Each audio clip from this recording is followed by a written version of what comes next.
If I wanted to design for Lambo, for Subaru, I could design for a Subaru. You know, like I know how to draw cars like that. That was my thing. And nice with the sketches. Nice, real nice. And anybody from my high school know junior, but I was doing all their art classes, all their art projects and stuff. Whatever I drew them, all of them. So, and then from there, Full Said came. They talked to us, gave a presentation. It was fire. After we talked about it, like the year, thought about it. I know what I want to do with this because the tuition was too much. Didn't know, Haitian, he ain't got no money. You feel me at that time? Fucking, my mom paid Catholic school $10,000 a month, bro. Yeah. Where the fuck you get that money from? I don't even know, but they always find a way. I'm tell you that. We always find a way. Let me tell you something. For a Haitian parent, bro. If you tell your Haitian parent that you believe is broke, that you want to be a nurse, they gonna find every single dollar to make you a nurse. Okay. Don't sleep on Haitian parents. They will rub 2 pennies together and make 1,000 for you to do whatever you need to do. If it's nursing, if it's lawyer, and if it's engineer, anything else, please figure it out. It's slow for you.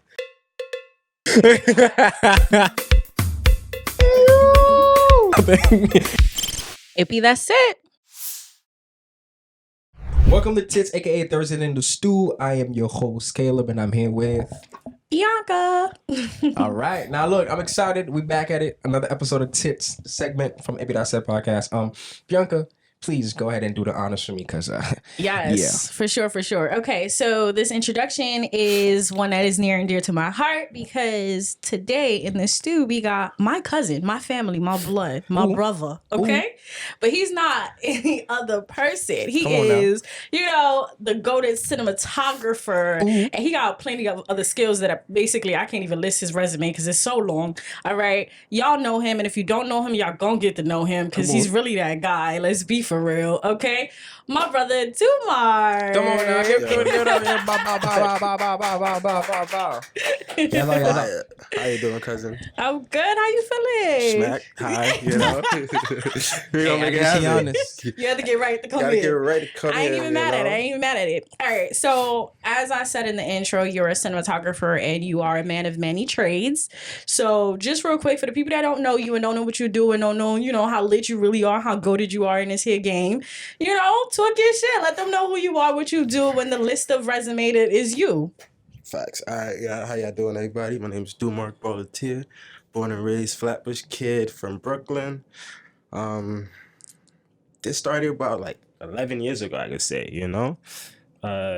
not thinking I would be a cinematographer, not thinking I'd be anything type shit. Can't really curse. Go ahead. Nah, you good. You're good. I don't know for the people. I can always ask the question.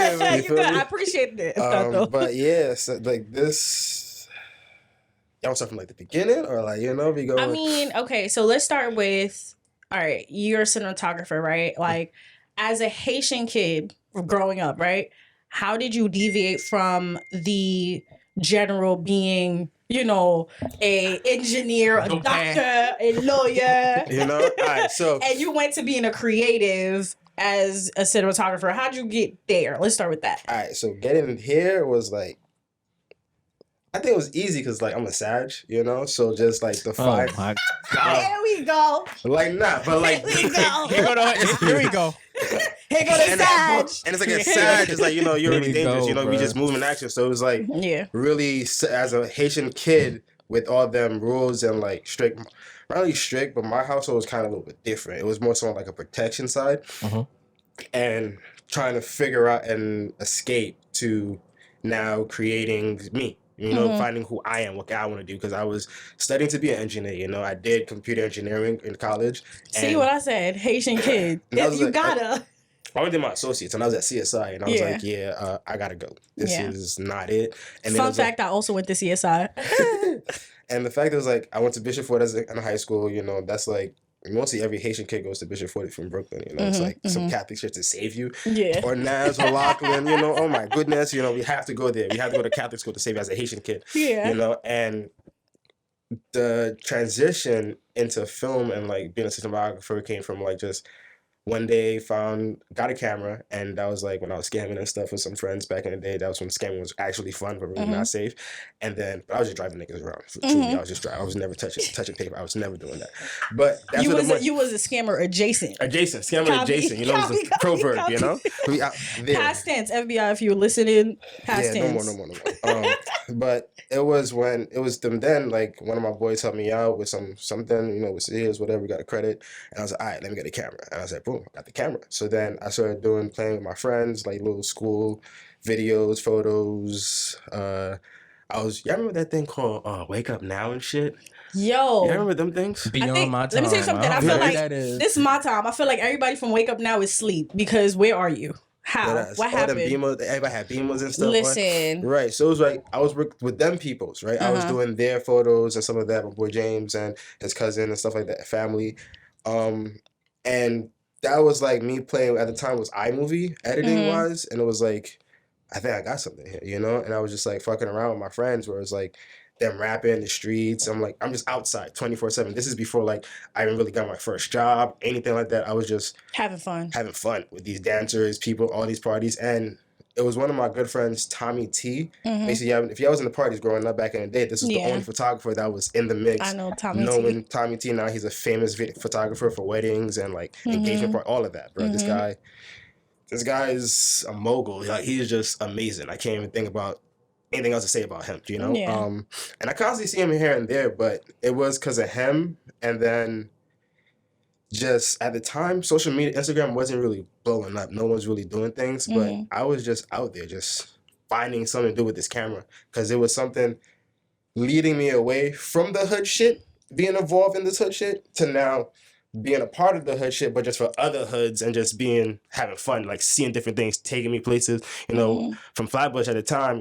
If your nigga didn't have a car, was taking his mom's car, you wasn't getting around, Yeah. The train was a dangerous spot at the time. You wasn't hopping on a train, you wasn't walking outside, you wasn't doing anything. So it was just like finding my friends with the car. Me, I actually personally stealing my mom's car, Some car got blown shit. And I'm so sorry, mommy. And with my gang, and then the gang from, Flatbush niggas, we just was outside going to parties, and I just had my camera, just having fun with this. And was you actually nice with it, or were you just playing? I was getting nice. And then I wanted to take it further. So from that, it was, through that time too, when I was doing this, it was first year of high school going into first year college. I could say last year of high school into first year of college, into my second year when I actually got the associate, and then really just dropped out. And that whole year of 2013, I was just having fun with that, just doing that, just being outside. 2013. Facts. I feel like I gotta paint the picture for people because I don't know. This is not yet really an era. It's not my era at all. Yeah. This for the old heads. Like, you know what I mean? If you in the 30s club at this point, you a 90s baby. You know what I mean? This was the era of Soho, NoHo, exactly. like being outside where people really just fuck with you because of your vibe. Like, people would just go outside there was like fashion week and everybody was outside, come with your fits, everybody was cool. Always. That's when everybody met everybody that is somebody today. And it was just off of vibes. It had nothing to do with like, you didn't need to have name brand fits on, nothing. It was all about just vibes, just vibing. And like, that was the thing. People did things not even because of money, just because it was just a cultural thing to do at the time where it was just like everybody's outside, everybody's clicking and meeting everybody and just kind of networking. This was when we really networked. We didn't live behind a screen. We literally met people face to face and really just vibed out and exchanged stuff. You see the flyer in the train station doors, all the walls lit up, flyers. Where we gonna be at? What we doing? You had a BlackBerry or BBM, like want to be the now, bro. That was it. You had to have that proper hashtag to be a part of that clique. It was so if you're a not time. hashtag, I'm here. Boom, what's going on? Pasa, Team Night Cafe Omar. You feel me? There was like Church Ave lit up, bro. Church Ave was a spot. You was not telling nobody nothing, bro. Flatbush was it. Like, if you want to be a artist now, you had to be popping. You had to run through Flatbush. Yeah. And any old head gonna tell you that. Any artist coming from the Bronx, whatever, you gotta run through Flatbush. Or even a lot of the celebrities that y'all know now was running through not just Flatbush, but like also like Soho, because that was like, you was really it if you was really up and down Soho, whatever. I worked at Urban Outfitters. I had a bunch of people that came. Justine Sky came around at that time in there, and she was just this girl with purple hair, and you literally met all types of cool people just off of the strength of just like you was around. Coming to find out that when I grew up, I lived next 3 blocks away from Flatbush Zombies. Those are my boys, and it's like they're right here. It's crazy. But anyway, to go back to you. No, fucking way home. Pause. Can we pause that? Yeah, the hell yeah, is yeah. Flatbush zombies? Flatbush zombies. You know what Flatbush zombies is? I'm 24. That's crazy. You know what? You had to be You there. had any older brothers, bro? You had to be there. I just had to be there. You had to So I be missed there. out. Yeah, it's slow. Don't worry. I have It was TikTok. a If I came in like, I have TikTok. because then you got Joey Badass. Joey, Joey this Badass was around and the time where people used to stand in line at Supreme to get like, because you know how Supreme dropped like just specific stuff like one It's time and that's it. Like if you ain't cop the drop, that's it. You ain't getting it again. Like that was around that time. Like it was a time to be alive. Remember those dudes that used to dress up in the 70s looks and stuff like that? Let me tell you something. It was a time. It was a time. It was a time. I didn't go into it, but you know what? We here for you. So we here for you. Okay, I could name names. To recap, you was outside. You was shooting the videos with the boys and with any and everybody. Wherever you could pick up your camera, you was doing that, right? So at what point did you realize that, all right, this is something I could do for real? Like, you know what I mean? For money, for life, like, as, like, you know what I mean? As an actual trade. So that really came upon a fear in my life of figuring out, have a title behind it, like a paper behind it, or just do it and have my parents. So it's like you start building, you know, have your competition boards and stuff. You start figuring out who's gonna win and what's gonna win, you know. So now it's like the paper is basically now going to school, show my mom that I got something for this, and she's happy. And whatever happens, or I just do it. My mom is still worried, and she doesn't know what the fuck I'm going on, where my life is, and I just figure it out from there. You know, so then it became like, again, trauma in my household again. Of just like, for about what, I could say, 17 years of just trauma growing up. So it was like, what can I do as at an age 20, 21-year-old boy to like figure out how to be a man, you know, how to have my own bills, how to like, because how is this what can I do, you know, what can I do for this? So then I remember at the time, I was back at my dad's house, and it was a trauma, I couldn't be at my dad's, but anyway, back at my dad's house, and I was in my room, and then I was just like figuring out what can I do to be better, sitting there. I just lost my car because it was just a blizzard. My car blew up. It didn't blow up, but like I blew the motor and stuff after racing one night. And I was like, I got no car now. Can't move around. Can't do anything. I'm just sitting in my bed like, what is there to do? And I remember this so well because it happened when this is right before I dropped out my first year of college. Well, going into the second year. And I was like, so I went and go talk to my best friend. Right now, she got 2 kids, love her to death. Iman Regard. This woman is a saint for me to meet in this time of my life. And I was like, all right, sis, check it. I don't know what I'm going to do, but I think I might leave. You feel me? I'm not liking it. Certain things happen where at 17 is where I like... When you say I'm about to leave, like you talking about leaving the crib? Like leaving the crib, leaving the state, leaving everything. Just dropping... Because it just wasn't working out. It just wasn't working out. Okay. It wasn't something for me here. Like thinking about like being in Brooklyn with the camera, having fun outside with everybody else. I'm seeing all my real people that's here right now that I still talk to till this day. If I didn't just leave at that moment when I said I was gonna leave, I don't think I would have been here today. Okay. I wouldn't have been here. So I went to school and I went to CSI and I went to the cafeteria. And if you know CSI, one seat that was the spy, you know? Yes, that's sir. before they made the dorms for y'all. You know? So I went there, I was sitting here chopping up with her, and I stayed all day there. Didn't go nowhere, just stayed there till about midnight after I was done talking to her. And she missed class too that whole day too. So we just started talking, and I was like, yeah, I'm leaving tomorrow. Just gonna leave tomorrow. I'm sorry, you're leaving tomorrow? Where were you going? So did you have a plan? So here's the plan. So the plan was, so basically the night before, right?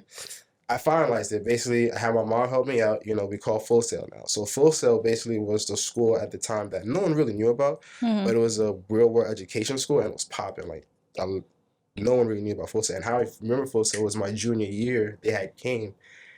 And my art teacher, because I was nice in art, I loved drawing at the time. Like, he drew me a car. If I wanted to design for Lambo, for Subaru, I could design for a Subaru. You know, like I know how to draw cars like that. That was my thing. And nice with the sketches. Nice, real nice. And anybody from my high school, no junior, but I was doing all their art classes, all their art projects and stuff. Whatever I drew them, all of them. So, and then from there, Full Sail had came. They talked to us, gave a presentation. It was fire. I really thought about it, like the year I thought about it. I didn't know what I want to do with this because the tuition was too much. Didn't know, Haitian, he ain't got no money. You feel me at that time? Fucking, my mom paid Catholic school $10,000 a month, bro. Yeah. Where the fuck you get that money from? I don't even know, but they always find a way. I'm gonna tell you that. We always find a way. Let me tell you something. For a Haitian parent, bro. If you tell your Haitian parent that you believe is broke, that you want to be a nurse, they gonna find every single dollar to make you a nurse. Okay.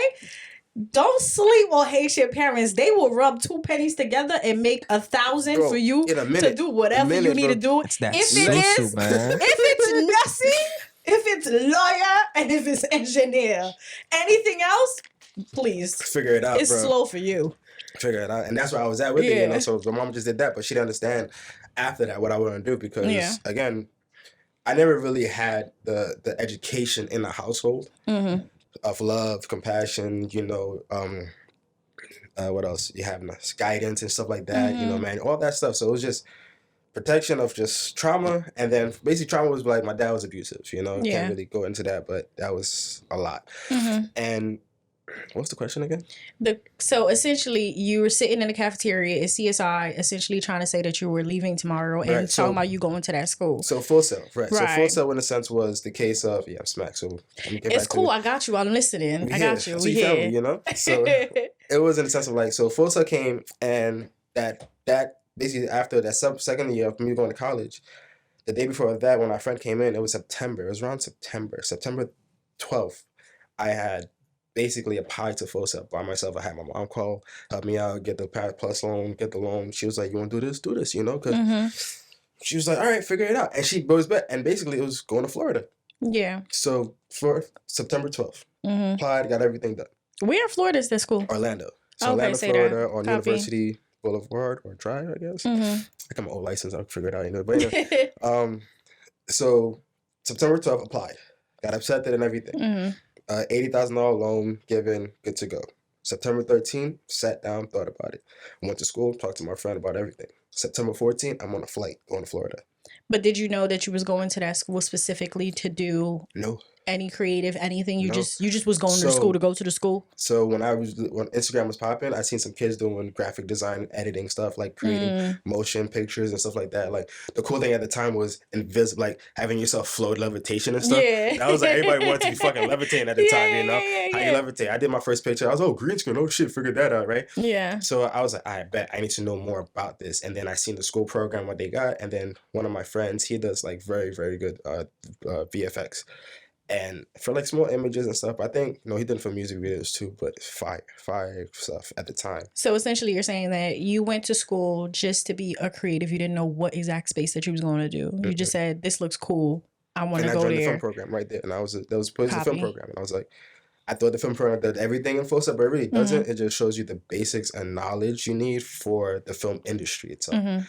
And the steps it takes and the proper protocols and calls on set and stuff like that. So I was like, it was a big 2 years for me. And I was like, this shit is hard as fuck. This shit wasn't easy. And basically it wasn't easy because I wasn't going to school and I loved it. Oh my fucking God. I love that part of it so much because the educational system for the industry itself, because the real world education, basically teaches me what I'm to expect actually. And I was like, this is amazing. Like my peers and classmates, these guys were not from Brooklyn. They weren't from the Sty. They weren't from East New York. They weren't from, there was one nigga, but anyway, he from Jersey. Yeah. But I was in Florida. So you were exposed to essentially like a worldwide group of people. Yeah. Surrounded by the world. And it's like my classmates are like from all over the world. Started off with like 500 kids to graduate with 10. Wow. Wow. Why is that? Niggas can't pass the club school, bro. Wow. The only school I know that's hard like that is engineering school, because like I have a friend who is an engineer or whatever. He's really great at what he does, and literally it's 15, only 20. A small amount of people. Like if it started with 30, like maybe 10, 7 graduate, and it's like on time, right. I should say. Exactly on time. I wasn't on time. I was like 3 months behind. I didn't think film would be so rigorous. Like it's more so the concept of understanding film. Because the only reason why I say that is because, and that might be silly of me to say because that was in a concentration, but I took like film appreciation in high school, something that I absolutely adored. And I took like a photography course in high school also, which was amazing. Like I'm talking about with the black room or whatever. To develop the photos and all the stuff. Like I thought it was really fire. But I would think that would be fun. Like I feel like I would think that school would just be fun, and it's just like passing with, straight A's because it's a creative school. How could you tell me my creation or what I'm doing is trash? Like, how dare you? It don't meet the main like, you don't remember like growing up in school where you do artwork and everybody's like, it's beautiful. It looked like crap, but it's beautiful because it's creative. But then that school crap is what they look at. You feel me? That crap to make you better is what they look at. You know? So you take a picture, boom. What's the meaning of this picture? Yeah. Right? Oh, yeah, you have your meaning. Cool. But then let's look at the contrast of your picture. And the shadow work. Let's look at the shadow work. You have too much of this. You have too much of that. It doesn't really look good in a sense. Right. It's not picture perfect because they have experience. Like one of my professors, his name, should I say that? Anyway. My professors, he's like, he's a famous producer, but when he started, he was doing the Mary J music videos, and I was like, this is you? This your work? This is your work? I was like, you my teacher. You feel me? And that's the thing. That's like, fire. When you go to college, you don't really have that professor. You don't have that mentor, person who's done the work to give you. You have an engineer teacher. That nigga never did any engineer work a day in his life, but he's a teacher. How the hell you teaching me something that you never touched a day in your life? I don't know. He know math. You feel me? I don't know. Like, bro, like shit like that is what was, like, and that was the thing that was killing me as a person inside. Like, why am I gonna learn something from someone that never done it? And I always looked at it like, my dad's an engineer for the MTA. He's like top tier second. I never got a Metro card anyway, but anyway, that nigga makes at least That's 7. That's crazy. I was just about to say, can he swing me a little Metro? Bro. You got to give my pops like a 10-page paper on your life and why you need that. Wow. And contradict why you need it. Wow. That's my dad. You feel me? Wow. Anyway, he didn't have to be like that. But go ahead. Besides that point, so it's like seeing that, like growing up, I was like, my dad's an engineer. He has an engineer. He touches shit. He worked for NASA. He did things. I see him. Me going to school, why don't I see that? Yeah. I'm going to class. I'm going to teachers' rooms and stuff, and I'm like, it's a desk and a board.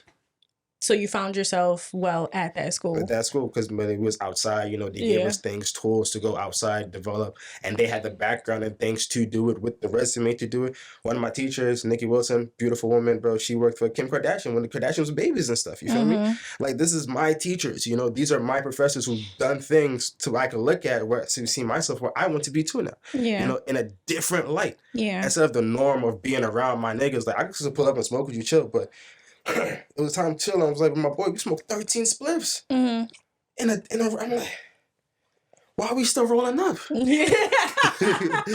He said, and another one. Like, why are we doing this, another son? One.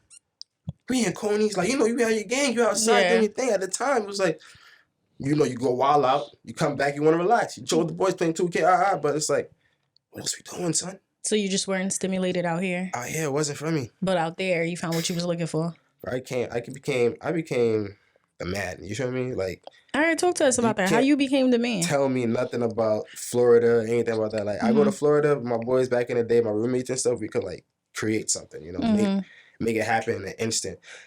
Orlando, it's the world of milk and honey. The world of it. You feel me? Like, you go out there with like $200 in your pocket, or let's say $50 in your pocket. You find the plug, you flip it, you making money easy. You got your rotation going.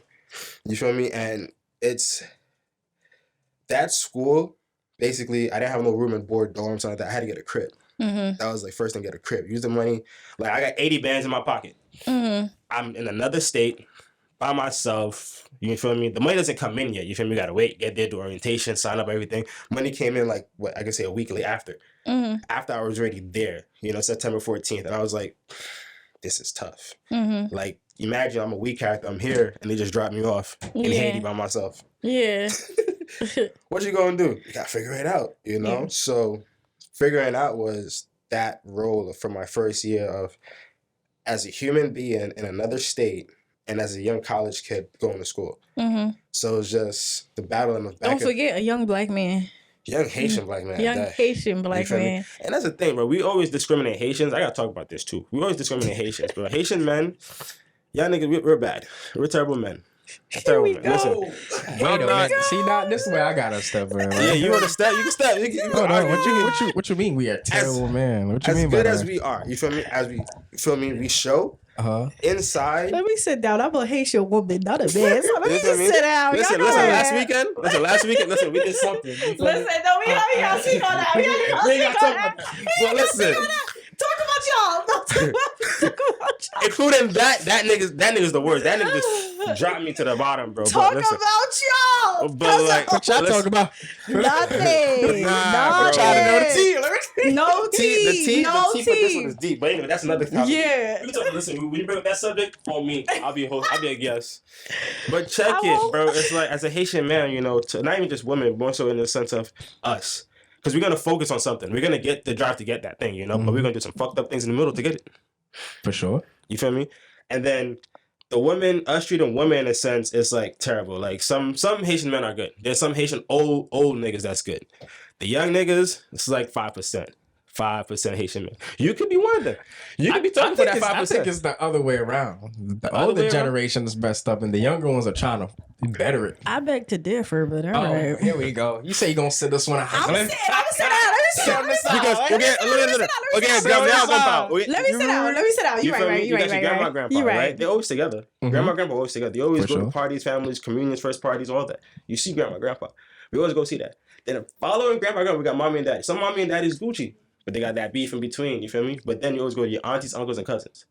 Your family is good, but your aunties, uncles, and cousins always just the moms. You feel me? Always just the moms. I got some. You feel me? I got one cousin. Again, I put it. Your mom, dad, one brother, sister. Gucci. 2 generations of Gucci. Cool. Different sides. I'm sorry, Caleb. Do you have more uncles than aunties? Do I have more uncles? Well, most of my uncles died. Oh, I'm so sorry to hear that. So boom, that's the case too. Yeah. The uncles, they died. They passed away. That's a blessing. You know, they probably lived their life. They did something. You feel me? And they some sickness. So you're just talking about broken homes. Just broken homes. Yeah, a bunch of broken homes. A bunch of broken homes in the Haitian predominantly household. in a Haitian household. Because of Haitian men. Is that what you're saying? Yeah. Is that what you're coming at? Some Haitian women too. Hold on.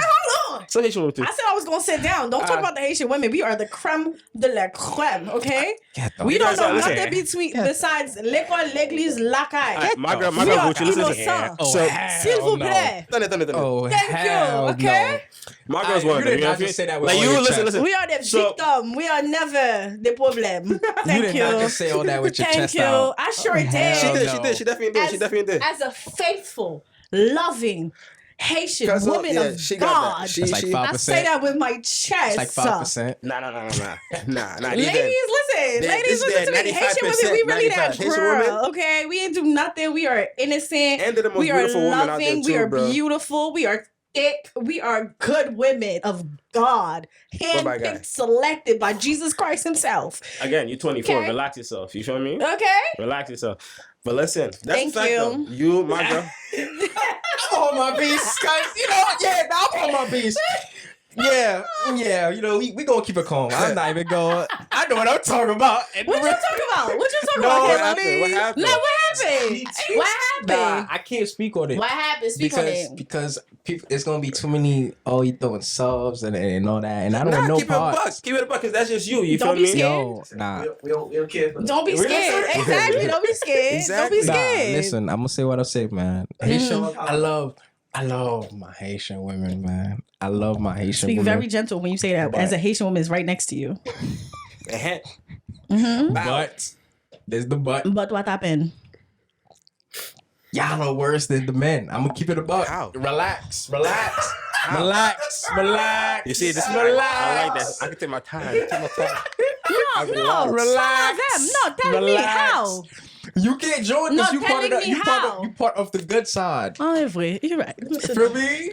But no, You said with your chest. on behalf of my sisters. Wow. I love I it. just See, wanna she got a hear gang of Haitian. Listen, on behalf of my sisters. it's a lot of good one, and it's like, listen, as a Haitian man, like me being around the world type shit. You feel me? In the sense of like seeing. Yeah. It's mostly niggas, bro. Some women, and it's really that flip in a sense, and it's not just Haitians all around too. As niggas, men, it's a flip. You feel me? You could be really, you all know. I'm hearing is Haitian men not taking accountability, but I digress. Moving forward. But no, As the as the future generation of Black Haitian men, we're doing better. That's it. Yeah, we are. Okay, you know what? I'll give you that. No, that's a fact. Give you that. That's a fact. Doing better Breaking sounds family good. general curses, we are doing that. I love we that. are Yeah, definitely doing that now. You feel me? For sure. Yeah. But this, my niggas 28 to 35. Yeah, you feel me? Yeah. They try it. Yeah. They try it too. Faithfully married man. Come on now. Okay. God is Bless good. you. You feel me? I'm trying to get there. I'm trying to get there too. You feel me? But like, bro, it's there, you know. It's. Let me tell you something. It's a beautiful thing when two Haitian people come together. It's a magical thing. It's a beautiful thing because there's something that our language does that no other language does. Like, that's speaking Creole together, there's a way that you can laugh together that nobody else will understand. There's an understanding that we have about our culture, our history, or who we are, our Everybody want to be pride. Haitian, You bro. know what I mean? It's a beautiful thing when we come Haitian now, together. you feel me? Like, however, when it's not it, it's not it. Let's just say all men need to leave toxicity behind, and all women as well. Just everybody needs toxicity behind so that we can come together and have beautiful Haitian Black children that eat the good food of the Caribbean. and let me tell you something. Some Haitian women, y'all need to know how to cook too. I scared. No, yes, safe way. I scared. Oh, safe way. please. And you know why? I'm gonna give you that. Generation. The new I'm generation. gonna give you that for sure. Some old, but okay. For sure. But that's our only downfall. That's our only downfall. That's it. You know? I can't make that. Yeah, man. Can't make that. You feel me? It's something. I'm scared for next gen, man. Something in there. Next gen women, Haitian women can't. No, there's cook, certain things we man. don't want to lose. There's certain recipes and certain things that we don't want to lose as a Haitian people, as a Haitian culture, as the young Haitians that we got to keep alive. You know what I mean? Like, And we like, gotta young keep certain Haitians, things please alive. learn how to speak Creole, man, because this. for sure. Please learn. You feel me? This We is got to keep the language this alive heritage, too. bro. You gotta keep that. We gotta keep that. For sure. We're the first free slaves. You feel me? We gotta keep this. Facts. You feel me? Moi parler comme ça. No trade parler anglais. Felicito pay. Like, You feel me? And we gotta keep the compa alive. You know what I mean? We gotta keep Listen, sweet, loving dancing together. This because I'm in the industry. You too. know? This music, this Haitian music, bro. Yeah. It's caca. Whoa. The old school, yes, the new stuff. Yes, the old school. The I'm new like stuff. it. I can't talk about the new stuff because I don't listen to it, so I really wouldn't know. Why don't you listen to the new stuff? Honestly, because I can't listen to Haitian music too long because it all starts to sound the same for me. This personally point, me. it does. I said not too long, right? Right, so at what's some the point new? it starts sounding the same. I feel the same way about listening to Hispanic music, right? Like I can't listen to for too long because it's too loud. It's too much of a beat. It bothers me after a certain time. Just like any loud music, but that's just because it's me. I'm 30. I'm tired. I can't listen to noise for too long. You know what I mean? I can't listen to Sweetie Baby for too long. I cannot. Sorry. But you know, then there's so many I different like to flavors. switch it up. Though. But that's what I'm trying to say. I love the music. I just like to switch things up what for is my some palate. new That's Haitian all. songs that's out there? That's a new artist that's popping. You feel me? Like, Joey Duet-Filet. Joey Duet-Filet. Oh, he's real Haitian. He's No. Joey Duet-Filet. He makes great music though. Okay. You feel me? You got. I said J Beats. Who can J Beats? Yeah, I know J Beats. I don't know any of these people. Duet-Filet. He have better music than J Beats. Yeah. Okay, my Let me tell you something. Yeah. I'm old school Haitian. I only know Karimi. I only know you Zouk. all the way in the I only back. know Alon Kave. Oh, you You know? all the way in the back. What up, Sweet Mickey too? Yeah, Sweet Mickey. no. I don't care. I don't give a damn. Like, So what I don't about know Kai, too much. Class, I know Nulu? Kai. Class. Yeah, I said these Nulu, are oh, old yeah. people. It's You old, know? That's over. You know what I I'm mean? talking my age, 30 and down. Who Vini cares? Sinclair. Of Hey, course. Vini Daga. Yes. You know what I Who we mean? got? I know that. Right now, I don't know anything else. like I said, we got Joey Duet-Filet. Joey Duet-Filet. We got the new people coming in. We got Cash, Cruz La. It's a bunch of. Well, I'm not gonna say a bunch of new people, but they've been here. They've I been don't know making these noise. people, but That's the problem, and that's the problem. I see something on YouTube. I see some Crip Haitians, bro, all on YouTube. Crip Haitians? Yeah, y'all never seen that shit? No. Oh, Crip Haitians is crazy. no, they in Haiti. Oh yeah. There is Haitian hip hop. There's Haitian hip-hop. Listen. They're drill artists. Yeah, the Dodamas guy. And they that's got a from- video, huh? it's lit. We'll talk about it after. Watch the video. It's That's lit. crazy. Think about this. It's in Haiti. lit. There's no special effects. Watch the music video. You know who we didn't say the goat of all goats? Wyclef. For sure. He been doing his Here's the thing too, though, that's one of the major issues that's been going on right now that everybody is realizing is that the HMI, the Haitian music industry, it's HMI.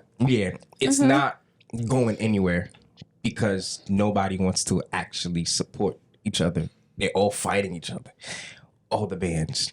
Or some way have some kind of dark animosity. I would never know that because for me, I'm always seeing a flyer, Compa Tuesday, just this concert. I still see people that are Haitian that's on my timeline that's at a Compa Bal and all that stuff. So I don't know. I want to get into the Haitian mix. You feel me? Because I don't know this too American much. Stuff is Papa. You got, what's his I name? don't know. What? The Guyanese kid. I just did his video. Worked on his video. Byron. Mm-hmm. You know? It's Guyanese artists, you feel me? You got mad Jamaican artists, you feel me? You got mad American artists. But I feel like every other whatchamacallit, Caribbeans, every other island probably have the same type of conversation that we're having as well, where it's like, but they're doing it. You feel me? I think it's about what are you looking for, right? Like if you're looking for the music, you're gonna find the music. I feel like I could beg to say the same thing when it comes to even Christian music, right? Like if you're looking for a certain sound, right, not even on a rise, it's always been the same. It's just a matter of who's looking for it. You know what I mean? Like where sometimes they'd be like, oh, I haven't heard a really great Christian song in a really long time. Are you looking for it? Because I have a plethora of playlists of different types of vibes, but it's all about what you're looking for, right? If all you know is Kirk Franklin, it's like, babes, come on now. Come on now. That's the thing though. It's like, what are you looking for? The other genre of music, they support each other but in a way they make, for example, Afro became mainstream because they pushed it. Like a few while ago, it was making little noise. Are we talking about being mainstream? Is that what we're talking about? Oh, okay, cool. Compa is not mainstream right now. It's not. Saying. You know why? Because there's no English in it. Afrobeats has some parts of English and the beat is fire. Are you serious? And everybody wanna do the little. You just stunned me just now. That's a whole song right there. That's a whole song right there. But what I'm saying is like, what I'm trying to say is this, right? Like with Afrobeats and the different names of them. Pardon my French because I really don't know all of it, but like. There's some English in there. There's, the beats is fire in terms of dancing, stuff like that. Haitian music is baby making music most of the time. It's slow, compa dancing music most of the time. There's the carnival and the rara. Hold on. But that's what I'm trying to say. If we're talking about becoming mainstream in terms of for Americans, if that's what we're talking about, then we have to incorporate what some of that type of vibe where it's not just a two people dancing close together type of music for that. You know what I mean? That's what I'm trying to say. We do have that too, though. Like Wyclef is mainstream. Why is Wyclef mainstream? And any and everybody know Wyclef because he's touched on so many different things and also incorporate English and incorporate everything else that's going on and, collaborate with a bunch of different people that makes himself known. It's the same thing, right? Like, I think that's important. Just like, Burna, right? Burna is really that guy, whatever, but he's incorporated and done collaborations with a bunch of other people and he is touring so many different places and just pushing that himself as well. But for us Haitians, we like to keep ourselves with the Haitians and do what we know, the same formula. So we can't say that it's because like it's a lack of support from other people when you got to collaborate with other people and you got to push yourself outside of those bounds of what you've been doing also. So I feel like there's accountability that needs to be placed there too. But to go back to topic, because we have veered so far off. To go back to topic, I want to get to the point where you are in school, you have graduated, as you said, like a rigorous program, you've graduated, with a few people and you have gotten all this wonderful experience from your professors who are doing real work out there, in cinematography and film and, photography and all these creative spaces. You graduate. How do we get from we graduate to Dumark, who's sitting in front of me, that has done plethora of videos for so many different celebrities and is well known and is helpful in so many different spaces and does 10, 15 different jobs and has different titles all the time? How do we get from there to this person, this kid that didn't know what he wanted to do and how he was figuring it out, to this man that is like I got this skill set and I can walk in any room and do this. So, boom. We here, right? We in Florida, graduation. Now, it's kind of sad in a sense. Talk to us. But like, ex-girlfriend back in New York. Loved her, miss her, haven't seen her. Because school basically took a lot of time out of me at the time, and I really, and just being there, figuring it out something, really couldn't see her at that time. You feel me? And it was like, all right, let me, rekindle this in a way, as a man, come back, graduated, I'm happy, go find a job, boom. Didn't work out. Anyway, so now I'm back in New York. Kind of stuck, but not really, but came back. How my mom's, moving to my mom's house and stuff. From like having my own bachelor pad with gang to now back in my mom's crib. Right. You feel like, is that a setback? Setback. Yeah. Massive setback. Like if you're already there and you left for a reason, don't come back. But then, because then it's left me a lot of obstacles, a lot of things to now maneuver. Everything's different. Yeah. Leaving 2014 to come back 2018, well 17, end of 2017, New York changed. Those 3 years was just... gentrification was on the rise. Couldn't even smoke a spliff on the block. So it was like, it was that hot. So I was like, all right. Because they were doing the wipeout, when they got rid of all of them niggas in the street. That was a crazy time. That was wow. A wipeout? A wipeout, bro. NYPD called it wipeout. You feel me? Where like you in the street certain time, you doing something gang related and stuff. Niggas was out, gone. Wow. Gone. Cops was running down on you. Like there was a time where cops was on like every single block, and it was like, I don't know, it's like a crackdown on like if you were seeing every young black East man New that's York, outside. It was like a TV show in East New York where this police from the 47, she mandated like police watch and stuff, having literally each corner had a cop. You remember when do you ever recall seeing like a big light post that the NYPD put outside on any blocks? What year was this? It was like 2014, 15, 16, 17. I was 14, 15, 16. I was inside. I was inside. Yeah, that was me, the 3L. Wait, continue. That's new to me. I'm trying to understand. That's the last time Labor Day ever happened again. Labor Day. Yeah, because it was wild. Like everybody be outside or whatever the case may be. Let's say people. You remember everybody was selling weed and stuff, or whatever the case may be, and just cops was outside a lot more. There was a heavy police presence and just kind of like patting down people or just searching people if you're outside type of thing. Like people was getting arrested left and right, and just essentially like how Labor Day and Juve was wild and crazy, so they was shutting that down. So Eastern Parkway kind of became ghost town because it used to be like really crowded with a bunch of people and stuff. Every smoke shop you see, 9 times out of 10 those niggas was locked up. Oh, wow. Because this is before weed is legal. You know what I mean? Every smoke shop is do some crime related shit, bro. That's like there, but you don't really think about it. I think it was supposed to be under a dime bag or more than a dime bag, you get arrested or something like that. What was it? I don't even know. An ounce or something. I don't even know. I don't even smoke weed, y'all. I just be knowing. I got that thing on me. You feel me? I just be knowing. But anyway, I just stay culturally up to date. From there now with full set education background, skill set, a lot of skill set, bro. Like knowing how to work a $100,000 camera and knowing how to play with. Basically, my life changed from broke nigga to playing with,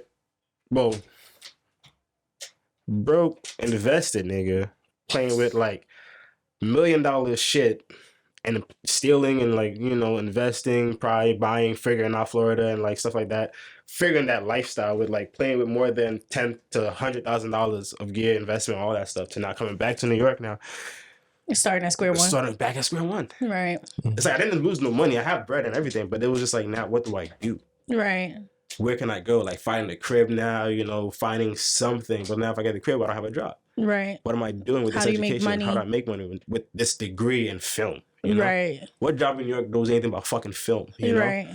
At that time. And it was like, I could land some radio stations, stuff like that, or like work for some studio producer. But at that time, I was like, the knowledge, the background of it was like, I want to get into it ASAP, So it was like, I don't know what to do. So then, sorry to cut you off. This is the thing that pisses me off about this whole educational system right here. It's just like, you go do your 4 years or your 3 years, whatever, but it's just like there's really little help on what to do afterwards. A lot of Feel me? And it pisses me off because you got actual trade school who they do the learning with you, and then they take at least 3 to 4 months where they actually sit down and help you. and connect you to jobs. But the actual educational system does not do that. And I think we can't just say that in general, because I think it just matters the major in which you go into. I think if you operate in a creative space, there isn't much assistance. It's like, hey, we taught you everything we can and go out about your way. Because I, as a social worker, I can't say that, because we have a really great program that allows us to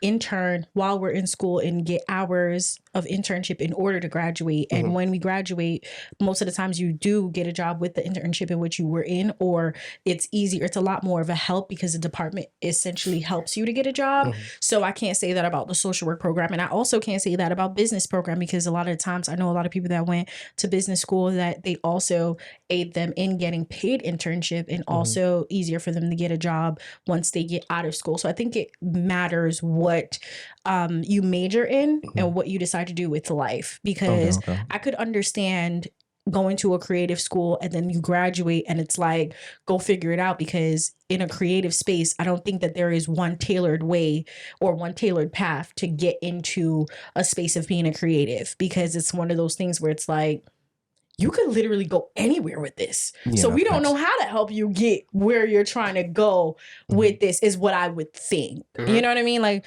because it's like, you have a trade now. Sell yourself. I think that's really what creatives are. Is like, sell yourself. And like behind it, I have Full Sail. Full Sail is like a top creative school. It's like, my kids go to NYU. It's like, we laugh at kids at NYU because all y'all learn is really just photo and directing, and it's half. But you can't shit on NYU because the name itself rings open doors. You know what I mean? Like things, NYU is top tier in terms of like NYC schools for photography. NYC schools is what I'm saying. New York City school. That's it. Yeah. For photography. We give you that. You part of New York, you part of the hype. Go to LA, you. No, I agree. I can't say too much about that, but I'm just saying, like Full Sail kids go to LA, doors open up bigger than us. Disney, all that opens up for Full Sail kids, And it's like, it's very different. And it's like, okay. And it's like, when I came back, I told my friends, I went to Full Sail. I said, I want to go there. How'd you get there? I was like, oh, yeah, niggas want to go to this school? Yeah. Because even for myself, as social work, if I wanted to go to a school for grad school to like open doors for me, I would love to go to Columbia, to Ivy League. It rings, it rings bells and opens doors and stuff like that, right? So it's like going to this school, like, so you gotta know the name of the school. Bro, it was like, this is different. You feel me? Like, this is way different. It's a whole new horizon. Because I looked at New York City now on the white side. Yeah. So the black hood side, on the white side of the I see New York City, bro. I'm looking at New York City, and it's very different. Yeah. And it's like, I'm like, oh shit, okay. So like, the beginning of it, it was like, I basically got my own job in a sense. It was like, I started working for WeWork, which is a call called Star Media, that does the marathons around New York City. I did my first job was the marathon with Kevin Hart that he ran. That Kevin Hart ran. That was my first job, just filming that. It was crazy. It's 5:00 in the morning. I'm on a bus heading to Staten Island and stuff to meet the crew, get locked in, get my badge and stuff. And I'm like, okay, this is lit. Like, what am I doing here? I don't fucking know with these guys. But how I got that job, really, I had my same old camera, but I got more gear in a sense. I went to Dumbo, and they were having this concert and stuff, and I did my own YouTube channel. This is my first YouTube video where I recorded the Airbnb party. And that was like my own little thing. So I was doing that to make money in a sense, to find concerts, to record concerts. And I met those guys, Star Media, so I'd hop on with them to get an actual check consistently with them and just having fun. That was like random. Like, I left the crib with my camera and gear and was like, as a fucking transformer, I go outside with my easy rig and my camera, and I'm just like, well, what's there to do? I'm on the train with it, people looking at me, I'm just like, this is what I learned in school, so I'm gonna use it to my advantage. Like, I'm in the street of school, like with the gear outside, taking pictures as a photographer, like I'm in LA type shit. Yeah. So when I look like that in New York, and for me it looked weird, and I got a lot of jobs. Just looking like that was like, what do you do? What do you do? I'm just a cameraman. At the time, just a cameraman. So you were just out here selling yourself. That's it. Yeah. That's all I could do. Just sell myself. But well, you feel me? I was a media slut at the time. You feel me? I was doing that. You feel me? I was telling about I was doing it. Like, sometimes you gotta do that. You gotta sell yourself. I think that's one thing that, like, I feel like is the I feel like that's the one thing that is common in every single creative is that you have to be willing and able to sell yourself and just kind of like be everywhere, show up, do all the things, sometimes do things for free and freelance and whatever so that you can get your name out there and get known and stuff like that. Because if you just stayed home and thought that you was gonna apply for jobs online, who would have thought? You know what I mean? Facts. Would you have been here? But you just went out and just did stuff, and then it just started paving a way. That's one of the things I'm struggling with. Well, not struggling right now, but I'm trying to like break out of. You know, instead of being like waiting for brands to hit me up, I'm trying to like hit up the brands. Like, hey, listen, I'm a UCG content creator. Nah, sometimes you gotta go to the brand, give them something, you know. Here's a gift for me, you know. That lets them know who you are. I'm giving secrets. A lot of people gonna take it, but it's like it's a fact of just you got to go there. You feel me? That's the whole thing in this creative asset or designer asset or something. You have to go there. You have to go to somebody. Like people hit me up on Instagram. I'm like, all right, I got mad kids. Yo, I want to be a PA. Can you send me a job? There's gigs going on. One of my best friends, you know, he sent me up. Yo, is there any G&E jobs going on? Gaffing jobs going on? I need some work. Like, nothing's happening, gang. Like, those people hit me up. I'm like, nothing's happening. But then, like, if I got something, yo, I'll put you on. If I haven't, that's the thing about being like, when I got in, I was always saying yes. But then now I'm like, yo, bro, go do this. Bro, take that. I'm not trying to go to work today. You feel me? You go do this for me. And then 9 times 10, another job comes right after. And I'm like, I'll go do that because it's more money. Yeah. Or sometimes it's free and it's my boy. You feel me? So I'm like, I'm just outside. That's the one thing about it. So it was like, beginning of it, bro, working with these guys, it was just like, gotta figure it out. Started working and doing this in the freelance work. And then it led to now working with other guys on sets, you know, different projects and just flowing from there. This is like beginning 2018 with. So just networking. Basically networking. My network game is crazy. If I could teach a class on networking, I think I might do good on that. Okay, so give us 3 pointers. Yeah. Give us 3 pointers on networking right now. Go. On time, be you. Number one is just be you.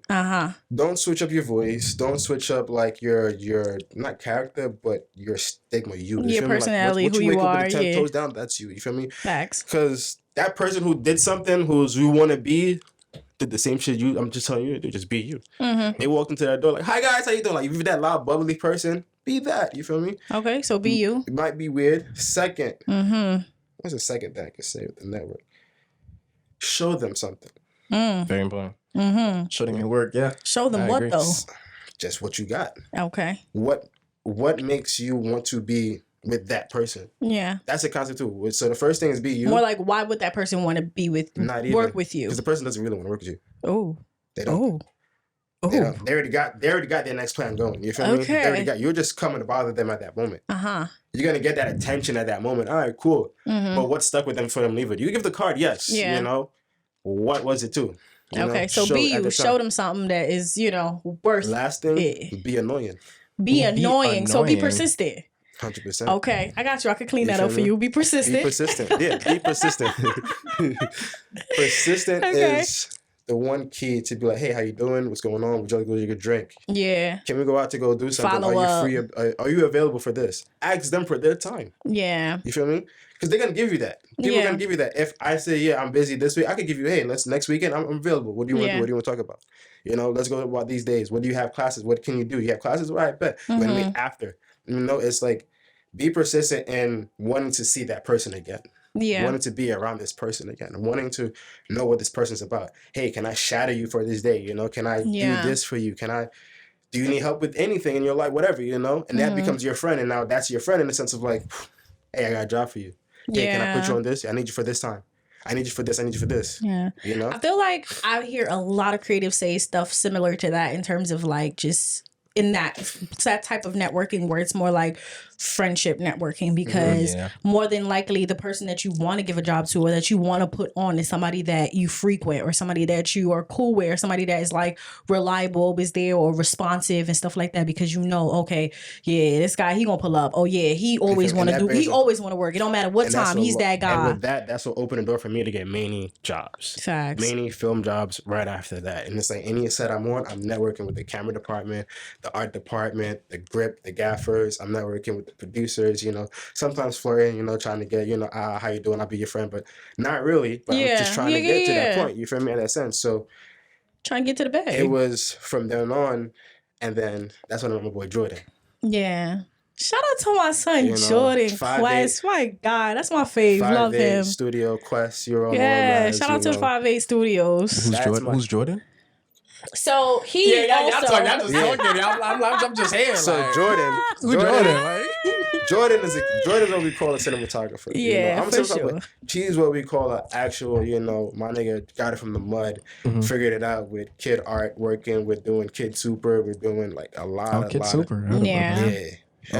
His resume is really long, and I think him and my cousin Dumark and Jordan, I see so many similarities in them in terms of like hard-working young Black men. Like I'm talking about Jordan, somebody that like I would say like he built something with his bare hands. You know how many men today can build something with their bare hands? I'm talking about building sets and stuff. You know what I mean? Like I just find that to be amazing. But just the similarities with my cousin in terms of like always working, always networking, always doing something, just actively being busy and really staying true to their trade and what they want to do, and just also growing. Because I also know I've heard you say many different titles just now, like gaffer and this and that. Like I don't know what they mean, but like just kind of always being open to growing and learning different parts, moving parts of whatever's happening in on a set or whatever the case may be. Because I think the more you are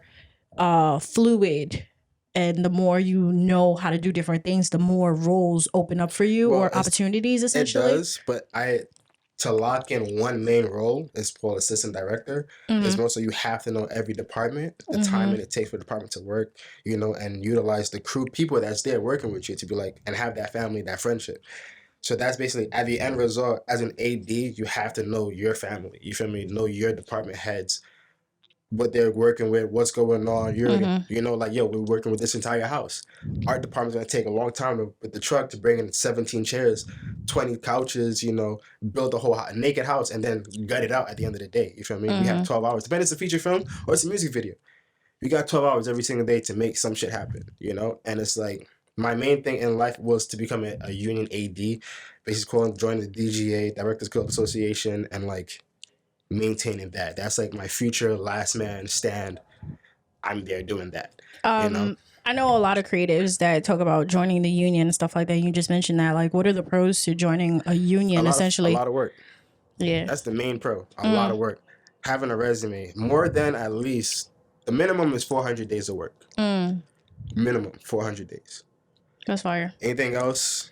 For me, in my asset as an assistant director, some other union gigs, require you having equipment, you investing in the stuff, you having that background, and then the main thing is knowing someone. And that's like knowing someone that can tap you in, bring you the robe, show you around, put your name out there, and keep you going. And that's basically how the film union works, in a sense. And so essentially, when you're in the union, you always have work, and when you're not in the union, you don't always have work. Facts. Okay, so speak to the people that like are outside of the union that essentially are always looking for work. What has been like a thing that you do or like something that you've learned that keeps you working outside of the 3 points that you gave about networking, right? Like outside of networking, are there like specific ways that you go about getting jobs that are not just like word of mouth? The same way I was started. Which is? Going out with the camera and talking to people again. I'm like, hey, how you doing? Because you go to school, right? You went to school, right? You got an education. You know how to say your alphabet. You know how to do math, right? You know about when you're playing the kids, you don't hit nobody. You know about like proper manners and stuff. Why don't we keep those as adults? Why don't we keep those same mannerisms we learned? And those things, now you learn that as an adult, as a man, as a woman, you go back to I was a nice kid, but I'm a shitty adult. And fix that, become a nice kid again, but as an adult. So, and it's like, I'm going to go back to playing on my camera because that's how I started getting work. Right. I learned all about this camera, how to make shit ton of money with this camera, but I'm not there yet. So let me go back again. Let me retrace my steps again of going back to now playing my camera. Hey, how you doing again? Practicing on my stuff again, meeting new people now with just those different doors. Same thing. You feel me? Don't change how I move in a new light. You feel me? That's how some people. That sounds humbling. I like that. You feel me? That sounds real humbling. Because I'm looking at like, yeah, I'm hot. I'm hot. I could walk in here, nigga. I did this. How you doing, miss? Yeah, I'm this type of guy. No, I'm still that little kid. Yeah. Because I'm still trying to meet more people. I'm still trying to, grow and do different things, be in someone else's light, someone else's shine. I want to be a shadow. I love being a shadow because it brings me to now meeting your assistant, meeting somebody else that's working for you to get me closer to you. And then I'm going to get past you now. Yeah. And that's basically how I look at it. Okay, slick. And that's basically it. Because it's a time game. Everybody wants to be a microwave now. Like, oh, this. Like, TikTok's quick. A microwave. You feel me? Let these 3 minutes become an actual film. Yeah, let's talk about that. You feel me? Become an oven. Become something. Be the oven. That's what everybody wants. Be the oven. The oven. You feel me? Like that's Be a fact. the oven. Slow cook, but real good. Because you gotta take your time with everything. Yeah. No matter how you look at it. I tried doing the easy way. I tried it, bro. That shit is. I tried the easy way. I tried another easy way. It still brought me back. And I still gotta do this way again. Yeah. Can't get around it. You can't get around it. So speaking about that, right? I think the only follow-up question I have with that is, how do you deal with the ups and downs of being a creative? Because essentially being a creative is kind of like being an entrepreneur of self, right? So how do you deal with the ups and downs of the entrepreneur of self, where there are times where you have lots of jobs and then there's times where you don't have lots of jobs. There's time when you up and there's times where you down. There's times where, you doing a shoot with a celebrity and then next time don't nobody call your phone not blinging and you ain't got no breach. Like, you know what I mean? So talk to me about that. Like, just push up. What's that roller coaster like? I could say that roller coaster is just show up to the roller coaster. That's what it is. Because the roller coaster is gonna keep going. It's gonna go in that circle, but you never have that. You don't experience that thrill until it goes up, down, loop de loop. When that shit fucks you up all in there, you still show up again. That's what it is. Like, I'm not gonna hold you. Like, how you don't lose your mind? Because I'm not a creative. You feel me? I'm a 9-to-5 girly because I want my check and I want it on time. Okay? I'm trying to be a 9-to-5. And I'm just saying, like, I just know for myself that, like, I want my check and I want it on time. And I just know that, like, if I have seasons where I ain't got no breach coming in, especially as a young Black man, you ain't got no breach coming in for a period of time. Like, I feel like I would probably, like, probably be in my head or just, like, doubt, if this is what I should be doing or if I should change or switch up or, go the conventional way or whatever the case may be. Like, I think all these thoughts would go in my head. So, like, how do you stay bubbly, jokey, networking and still doing the craft that you always do? Like, you feel me? Like, I laugh every time, you feel me? I'm always happy, but it's like, cousin, me, guys, it's like, it's tough, man. Yeah. I fight this depression every single day in a sense of like, it was a year I didn't make it back. I was just working. That's crazy. A year. I was crashing out mom's crib, cool, you feel me? Since after I graduated, in a sense of like, I'm at mom's house. She's still trying to figure out what I'm. She's always telling me, get a job. I was focused on this. And money was never coming at a time. Money wasn't showing up at my doorstep. I worked at a virtual reality called Jump Into the Light. When I came back to it, that was another instability that held me down. But it was doing something. Yeah, I got my weed, food, lunch, eat some food and stuff, but that was just go to pay my gym membership and stuff at the time. That's all it was doing, sustaining that. It wasn't really bringing in a lot. And I still was doing, and I got more music videos going on from these guys because we had like Jump Tuesdays where it's like we had creative artists come in, I'll do pro bono videos and then hire them actually. And let me get another video, would you pay me this, that, and the third? And I was doing it for the low. And I met some very creatives, very, very talented people. I got this homeless kid, bro, named Brian. I was funding this kid at some point. Because he sounded so nice. I had this kid, like, it was more so for me, the passion of being a creative that more so I was happy with doing. Instead of doing it for the money. Because people don't got money. People just want to have something. But I'm not going to do something if you ain't really got it. Yeah. You feel me? I'm not going to stick my hand out if you're not, come on now. This is just for now. Like, I want to see what you're doing. You feel me? I want to talk to you 6-5 years from now. Yo, gang, how you doing? You feel me? How's your business going? You feel me? How's your music going? You feel me? And I got a few friends like that I went to school with. And again, from 10 that in each department that graduated, well, the music industry, a lot of kids graduated. But out of you see who graduated with you, 2, 3 doing something. And it's like, And you always say that one valedictorian, there's always that one kid who's, popular, who's going to get this stuff. And 9 times he's not that kid, you feel me? It's always somebody else that's doing something. And you look at it like, I look back at my school, my high school, I'm just like, it's 5 of us. Out of the kids I know, 5. You feel me? Out of the kids I went to school with, 6. Out of the people I see now, everybody, you feel me? Everybody around me is doing something.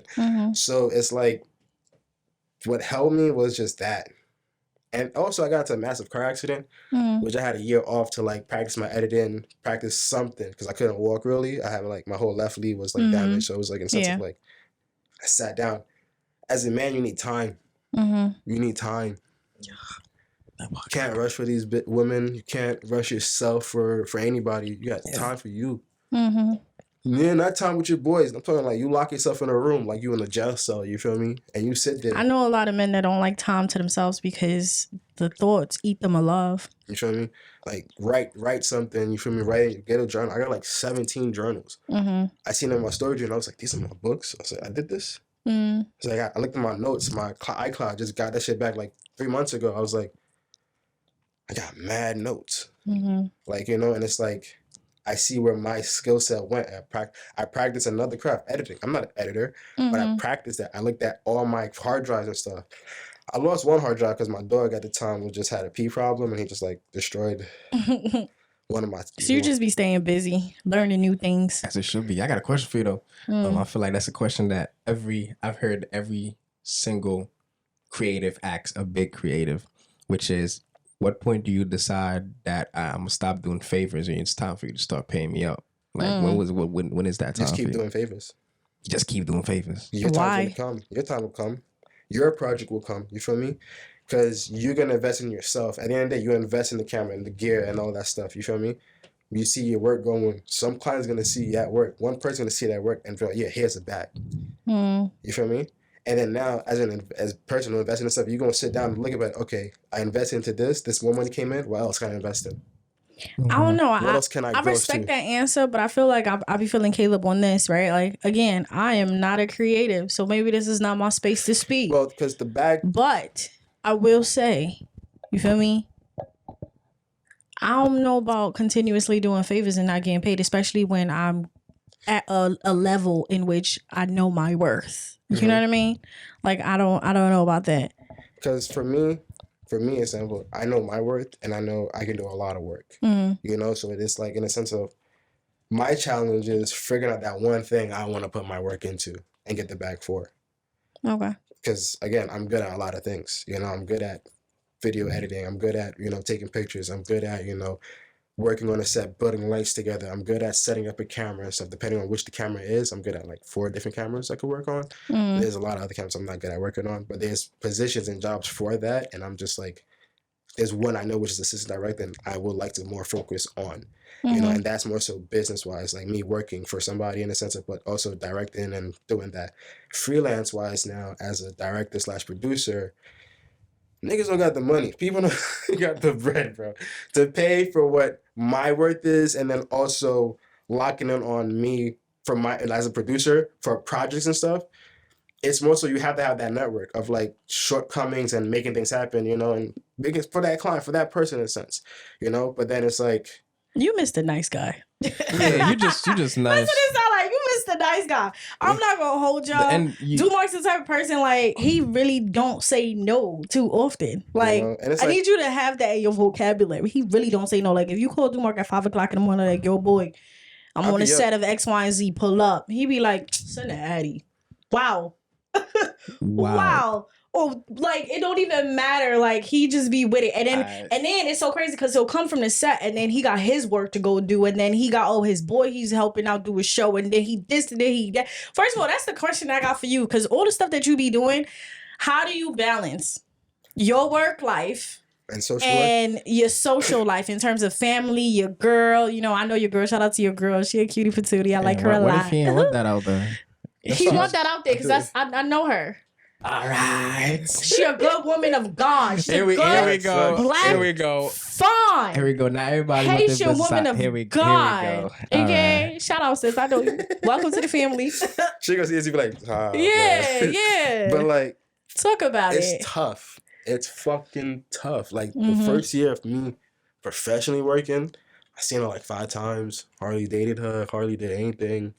I was acting bad too. It was bad because like you hot now. You feel me? Like you hot. Do my thing. You know. It gets to me. Like you see bad different. It's like no offense. There's always someone better. You know. So it's like I'm seeing that guy. You know what I'm saying? But it's like I'm seeing that like damn. I'm in this light seeing better things. And they fucked me up back at my home. You feel me? Where it really was. So now it's for me. It's like because the grass is greener wherever you water it. You feel me? That's it. So it's like I watered that, and I was like, "That's a fact." This nigga's stupid. This nigga's retarded. Nah, bro. Exactly. You see how he shows that, right? Not good. And you talk about y'all doing better. This is not better. I agree with you. With what? It's green. And the grass is greener wherever you water it. Good That's what I'm saying. Good save. This man is quick with the answers. I like that. Good save. Wow, boom. Go ahead. It was hard. It's hard. You know, and it's like yeah. As a freelancer, when you find your niche and you find your passion, you find it that roller coaster is never ended. Yeah. You know, and it's hard because now it's going many directions that what you've seen is not it no more. You know, you've seen the roller coaster had the 3 loop-de-loops, it was going one way. But now it just added a whole nother ride to it, and another ride to it, another ride to it, another ride to it, and so forth and so forth. And now you just have to balance that because each month is a different thing. It's a different. So how are you better now than you were before? Because you said you weren't good before. How are you better now? How are you navigating that now? Being more attentive, listening. I know that's talking, right. You know, more like as you should. Seeing like listening now. You know, like most of just listening to what betters me. You know, for me, you know, for her in a sense. For her, right? You feel me? Because it's 2 me's done her. Yes. You feel me? Because that's really how it is, and it's like it's tough. It's hard as a creative man. Because you can be any basic man. Yeah, I'm gonna have a job, work, have a family. Cool. Yeah. But as a creative man who's doing something, like actually doing something, it's hard. Yeah, it's hard with that balance because now that family comes along, that thing comes along, but you're gone for months. You know, God forbid I work on a film Netflix film. That's 5, 6, 7 months, 8 months. That's practically the year I'm in like another country. Yeah. You feel me? Working. But I think that's why it's important to have the right kind of people with you or around you because, like, I mean, I've seen your dynamic with your girl and it's really beautiful. Like, she seems super supportive. Like, she'll 100%. be on set, like, she'll be helping out or whatever. And, like, I just thought that was always really, really beautiful because I think, especially like you said, as a creative, there's so many different directions that life is pulling you and work is pulling you. And I know that that's your number one priority in a sense, but to have the duality of like, this is my priority, but you're important, just as important. And like, if you could come along. And if you can't come along, I'm going to be like really good at explaining and talking to you about what's happening and just, you know, making sure that I'm giving you the attention that you need while I do what I do, because that's a part of your manhood. You know what I mean? Like to have a happy home, that's on you and your shoulders. Because like creating a home is easy. As a man, you For have a home. sure. It's easy. Men could do it. Yeah. Men can do it. But it's now bringing in a nuisance in a sense. It's not a nuisance, but women are annoying in a sense when they get comfortable. Now this. But listen, when they get comfortable. I just amped you up and now you really shooting yourself in the foot. Who's annoying? How are we annoying? How? Spending. It's money spending. Y'all just a bag. Y'all an investment as well. But we are. But sometimes, but it be in our pocket, it be hurting us sometimes, you know? So, but facts. You feel me? How about we have better money management? How about that? We can't. We can't. And why? No, why not? Take it. We can't. Y'all literally no, take we it. don't. You just gotta have better money management. No. Facts. The budget. That The budget. Again, you see how that roller coaster come in? Women is just that roller coaster too, because it's not just. And as a creative, it's the roller coaster for you is going, but then your woman's roller coaster, that's even bigger. Yeah. That's another big time roller coaster. But I mean, if you keep your shorty happy, your shorty keep you happy, right? Facts. Like, isn't that how that work? Like, that's how it is. Because I could imagine with the roller coasters of life and all the things that's coming up, and when you up and you up and you down, when you down, who's with you? Your shorty, right? Like, you know, who's riding the waves with you? Your shorty. Who's on the seat next to your shorty? Like, if I'm going up and down with the waves with you, then. If all I'm asking is for a little this, a little that, y'all you know? Y'all remember what she said? Run his packets, child. Yeah, we at the low. We high now. I'm gonna run his pockets saying, right. If you why wouldn't I run your pockets? Here You know we what I go. mean? We on If budget. you down, We on budget. if you down, I'm supporting you though, right? Because it goes hand in hand. If you down and I know you down, I'm supporting you because you my man and I got you. I'm your backbone. I'm your supporter. I'm the one that's giving you that edge, just telling you now you gonna get it. I'm the one reminding you really that guy. Like, stop playing with you. You know what I mean? Like, you only down for but a season. You about to be up again. I'm the one your biggest cheerleader. So if you up, it's only right. It is. Just a little bit, right? Just a little bit. Just a little bit. That's crazy. No, but you're right. And it's like, and that's that's a good look to it, you know, and it's like amazing in a sense. But then it's like back to that struggle of it, that depression load of it, that just because you could talk about it, but you know, she will understand it. She's just there to support you. You feel me? You can express it as much as you want, but deep down, that's your battle. You feel me? That's facts. That's you every single day. Like, I get don't get no pat on the back for it, man. And the crazy thing is, like, as a freelancer, you know, everybody now doing it, you get that bag. You feel me? You get your daily checks. You feel me? Your daily. That's your daily. If you keep everything, that's a hustle. But then when you do it professionally, it's a net 30. Or sometimes it could be a weekly, you know? But it's like, you get your daily every day. I bet, boom, got this. But then you get professional of it, it's a net 30. But then when you do it, I can't even say professional. So it's freelance. Entrepreneur, it's the net 30. Then professional, it's a weekly. And that's like about the steps to it. If you want to get something, you know, be the next Spike Lee, be the next, you know, Steven Spielberg, be the next, you know, Miggy, you know, Migalone, be the next, you know, Carl Werner, be the next, you know, these are... I don't know most of these people, I don't need no Spike Lee. Yeah, but I was like, all right, cool, that's what's up. I'm just naming big name. I'm just naming big name names in these different departments. No, I get it. We just don't know. Go off, you know? And it's like, you think about it, you look at it like, these are unknown names, but they hold so much weight, right? A lot of weight. For the little things that you guys watch, like Disney Channel, all that stuff. Like, when you watch those credits, them niggas made a lifetime's worth of pay than what you just worked for in a day or a month, you know? And it's like... Speaking of, I'm about to get in your business because I want the people in your business, you feel me? And I want people that's watching, that's creatives and stuff like that, know your business, you know? What's the biggest bag you ever made? Keep it 100. One time. Like one check. One check? One check, one time. And what was the time frame of you making that bag? You feel me? Because we want to know if it's money in his business or not. We just want to know. I feel like he's going to try to be humble about it. No, don't be humble. Like, talk your shit. Don't be humble. You know, what's the biggest bag you ever made one time, one sitting, one project, one video, one day, one whatever? I'll leave the spotlight right now. Send me to the back. I'm trying to think of this. I'm going to go get me a camera. Right, bitch. We going to start seeing what the features are. Go on YouTube. How to. Type in how to. I'm about to be a lens geek. I know. Good. Give us a number. You can round it. Humble about it. You can round it. Don't get me down to the cents. I'm actually thinking about the different jobs because I'm like, there's a number, but I'm just like, was that really the biggest one? Most I made for about, it was 8 days of work.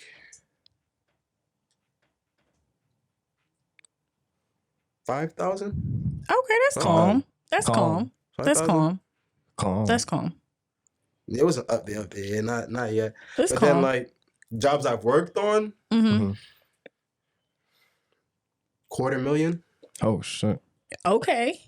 $250,000, more so. Okay. 1 million. No, yeah, $250,000 was the highest. It was $250,000. All right. I have yet to work on $1 million show or movie yet. What's the biggest celebrity you've ever worked with? No. It was $1 million because it wasn't $250,000. Yeah, that. What's the biggest celebrity you've ever worked with? To you. Ferg, you feel me? A$AP Ferg. A$AP Ferg. Oh shit! I got something in the works right now. I tapped in with him. I met him on the A$AP Ferg, MC Vert and Sexy Red FaceTime Acid music video. FaceTime. That was. I was working at Second AD, and then I was like in the back with him, chopped it up with him, his pops. You know, got their numbers. You know, tapped it with them. Follow me on Facebook, Instagram, and stuff like that. All right. And recently tapped in with Joey Badass's manager and like got her number. I got something in the works I'm putting together. Like, just it's still in the works. That you can't speak on. I mean, he can. I don't know when I'm gonna drop it or something like that, or like really like tap in with both of their people. About now you know confidentiality. Yeah. I'm not trying to get my cousin with trouble. Chill out. But like, yeah, that's something I'm really like. I really talked to them about it, dropped the bug in their ear and stuff, and now it's for me to show, So now it's like I have to show, and then that will come along. That's my big future project that I'm actually working on, and it's like I don't know what number I'm gonna put behind it, but there's gonna be some numbers, some right people behind it, a lot of sit down conversation. Most of probably in the next 2 years, I might actually drop this and stuff like that. So that's what's up. What's one project that you worked on that made you the proudest of you? Like that you were so proud of what you did on that set or wherever you did it, like you really did your big one.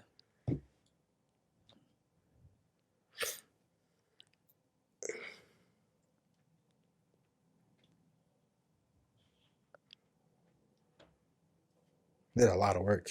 Yeah, because all you do is favors. Yeah. Can't say no. Right? Like, boy, nigga, a slave to this. Nah, for real. The biggest, funnest job. Passionate. I can't say it was a celebrity. It was more so. Yeah, that's why I said creatively. Like, not a celebrity. Creatively, that you did something that was just like different. I met some woman, and I'm doing this showcasing, known as Signature, whatever, you know her name. And she was a celebrity, upcoming celebrity at the time. Like, she knew a lot of people. She was doing her thing. I was working with her, doing her music videos and background stuff, and just her day-to-day life and things like that in the beginning. And this is like during COVID at the time, and I went out to LA for my friend's birthday, and also like a vacation type of thing, and I ended up bumping into her, and it was like after I did her music video, she was happy, proud, and we just decided to go. We were driving around LA, me, my girl, and my best friend Jalen. We were just driving around, and we've really seen Chris Brown's Lamborghini in LA, and we were like, "Chris Brown here? What are we doing?" So I called her. I was like, "Yo, you in LA? What you doing?" She said, "I'm at some party. Chris Brown here." I said, "Stop. Say what? Like, stop lying." She was like, "Yeah." So all right. So parked up. She was like, come inside. I was like, "Come in the camera." She was like, "Keep it low." I was like, "Nah, no camera, no phones. LA is kind of like mad stush." And it was like, but basically with her, at that time, it was more so like, I'm in LA, young videographer. You feel me? Like, all the hard work I've done out here led me to this woman, led me to like actually going to LA now, just for me, but also being with her to see where she really is, as an artist, and like, okay, I can network in here, have fun in here, see what's going on in here. That's what's up. And I was like, that was a big day for me in a sense. Like, that's what's up. Seeing that. That was a really big day for me. And I was like, that day, I met Joey. First time I met Joey. I'm on the basketball court with KD, Chris Brown, Kid Combs. Wow. Like, everybody there just like playing ball, chilling. It's a party. Like, this is seeing celebrities, chilling celebrities like on the regular. Like, I'm dapping these niggas up. Like, yo, how you doing? What you about? Yeah. And we just laughing, talking with KD. Bro, that was like one of the most spectacular things for my friend and for me. Like, this nigga that tall. I was just about to ask. Like, is he actually like that tall? Yeah, he actually that tall. Like, he's that tall. And listen, I think him and if Chris Brown wanted to be an NBA player, he should have been, bro. I'm gonna keep it that. Chris Brown, I always see that he could ball, like when they have like the celebrity all-star type of games and stuff like that. Yeah, people seen him stuff like on TV like that, but yeah, he nice, bro. Yeah. I stopped playing. I saw after we started playing a shootout game, whatever. I started catching the rebound. I was like, I'm not playing with y'all no more. They started like, it was like the pockets was too deep. There was like, what was it? Behind the three-court, like half-court shots, 500 a ball.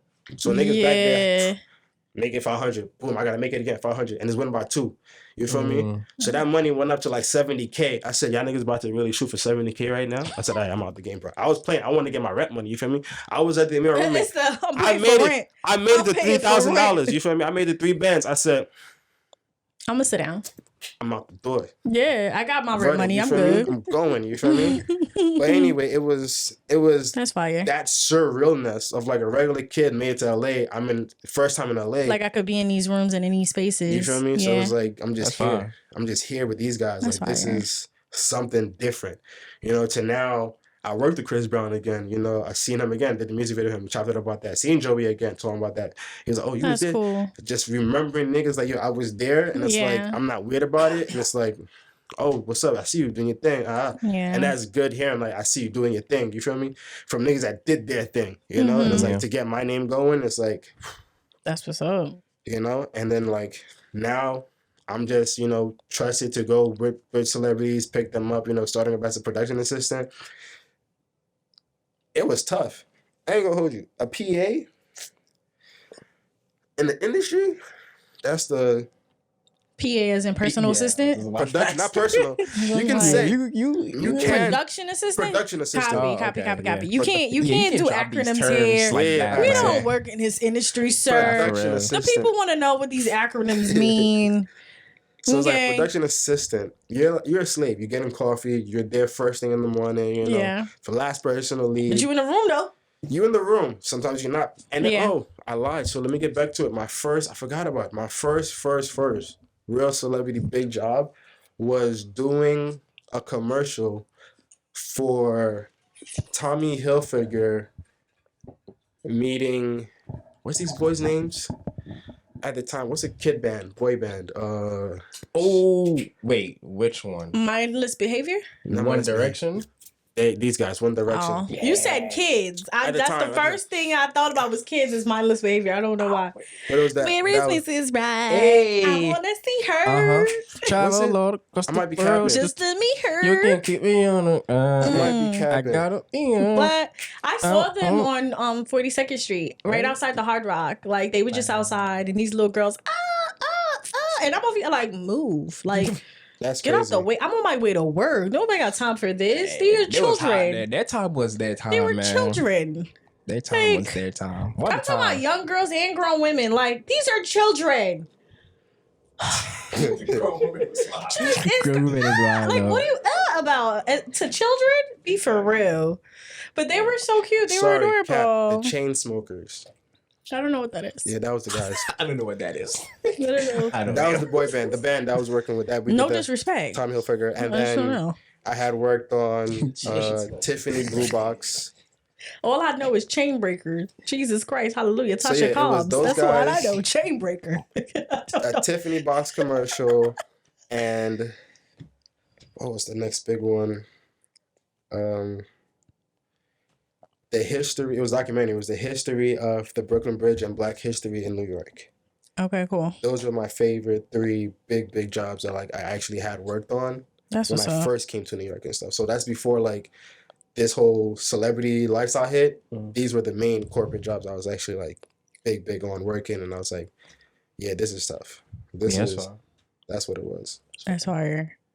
I remember during Fashion Week, right? I say I'm not a creative, but I don't know. I used to model back in the day, right? Like I used to do modeling, right? Back in the day. And would that be considered being a creative in some way? As a model, yes. Right? I don't know. For fashion, yes. Because you're walking print, you know, that's like for a client like that to have you walk in as a model, you know, I don't know if we'll call it that. But back in the day, we used to do modeling. And, you know, you used to do free modeling all the time when your school, colleges had shows and this, that, and third or whatever. That's when you said yes to everything. So I used to say yes to everything where it's like, yeah, I just want to be in these clothes. I'm going to be in these heels. I want to wookity wook. I want to have my picture taken. It was a time to be alive. Everybody was a model back then. A good time, right? I remember when I like fake took it seriously because I was like, I could get money off of this, right? So like I did the freelancing thing, and that was when back in the day where everybody went on, what's the thing where you used to always look up like promo jobs and stuff like that? What's it called? I don't know. Beyond my time. Is it like Craigslist type of thing? Well, yeah, Backstage. What's it called? Yeah, Backstage. It was Craigslist. There was a bunch of stuff. But either way, there's a bunch of stuff. So I'm over here on everything, looking for jobs and stuff like that. I done booked a couple of jobs. I'm just talking about like little money type. Well, back in the day, big money, like $500. Wow, that's big money. Okay, and you know, that was a lot of money. To be a model, all you had to be was skinny. You know, could walk in heels, and I've been walking in heels since I was a baby. You know, we grew up in the church. You know, so I remember like I was fiending to do all of this and stuff like that. My biggest wish was to be in New York Fashion Week, right? Mm-hmm. And I did Fashion Week, and I got paid, right? I'm thinking I'm about to get a big bag, but it's based on like how many people you walk for back in the day and stuff like that. So at max, any given show, I would walk for maybe like 2 people or 1 person and stuff like that. Because although I was skinny, like I had a booty, so that's called in between size back then, and I was a size 2. Okay, but I had a booty, which made it mean like I might need a little stretch fabric, or if not, it ain't gonna do it right. Wow. So that was called the in-between size girl. And I say all this to say that when you talked about being humble and stuff like that, I remember I was looking for jobs for New York Fashion Week because I wanted to do it the next year again or whatever, right? And everybody said no to me. Okay, because I'm like almost a size 4 at this time. Everybody said no to me. They didn't want me. Somebody asked me to shave my head bald. It's weird. Okay, bro, so many tryouts, right? It was as terrible. A model, bro, it's slave work, bro. It was terrible. I'm talking about the nose is wild. You get paid, yeah. But you like doing some wild shit. Like think about this. Most of the time you didn't get paid. Yeah, most of the time they was like, "Oh, we're just building your portfolio for you," which was ass. You just there to there, like background to music videos, bro. You just there to be there. You're not getting paid. You're getting pizza at the end of the day, bro. How you gonna buy? I say that to say the humble shit really, really pays because I did it 2 years afterwards.